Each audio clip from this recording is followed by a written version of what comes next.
The state of retirement income has been a topic of debate recently. Popular finance radio host Dave Ramsey recently recommended that retirees invest 100% of their assets in equities. He typically recommends mutual funds and withdraw 8% per year of the portfolio's starting value. But is this the right move for everyone? Morningstar suggests that we have reached the highest safe starting withdrawal rate for retirees this year. That's 4%. It's an old maxim. Here with the details is John Rekenthaler, Morningstar's Vice President of Research. So, John, thanks so much for joining us today. Let's get into the latest. So last year, if you followed that rule, it didn't really work. What makes it work now? Depends. Well, last year, I wouldn't say it didn't work. If people spent 3.8% of their portfolio, which was the number that we recommended last year, their portfolio went down. But it is rebounding quite a bit this year. At least the equities have. I mean, it's a long-term strategy. When we come up with a number like this, it's a forecast for a 30-year time horizon, and what the number means is that, for example, this year with 4%, we're saying somebody can withdraw 4% from their portfolio at the start of their retirement with a healthy 30-year time horizon.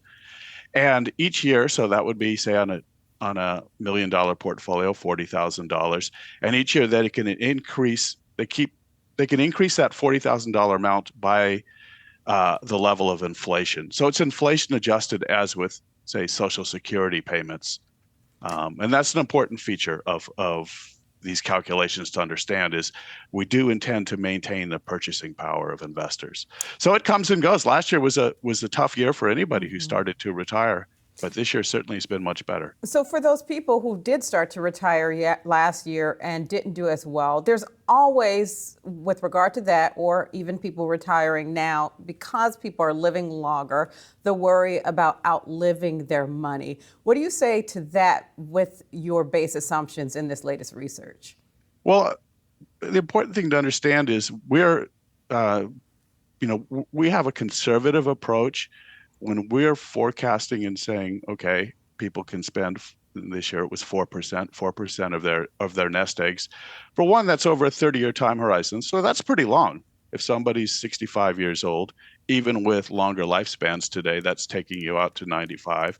Second thing is, for the most part, people aren't spending as much money when they're 95 years old as when they first retire. They don't have as much energy. They're not doing as many things. And the third is, in most cases, because we build this to have a 90% success rate according to our simulations, in most cases, there's quite a bit of money left over at the end of the pool, at the end of the period. So should people live longer, they can do so. Of course, one can also supplement that by doing something like buying a lifetime annuity, which would be additional protection for living longer.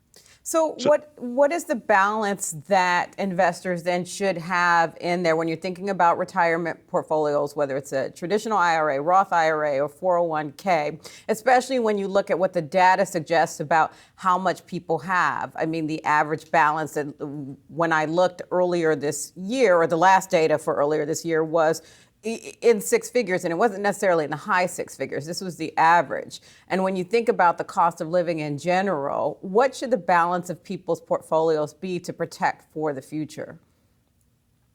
Well, the balance certainly does depend upon what lifestyle they want when they're retired and how much income that they have.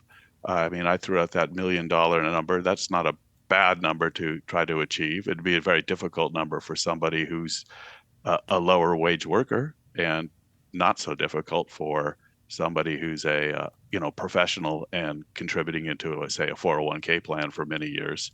And that would be $40,000 in today's money, again, and we would assume that you can continue that purchasing power throughout retirement to supplement Social Security.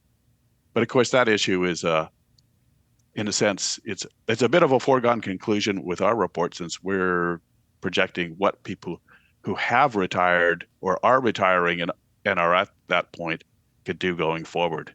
So what happened in the past is what happened in the past.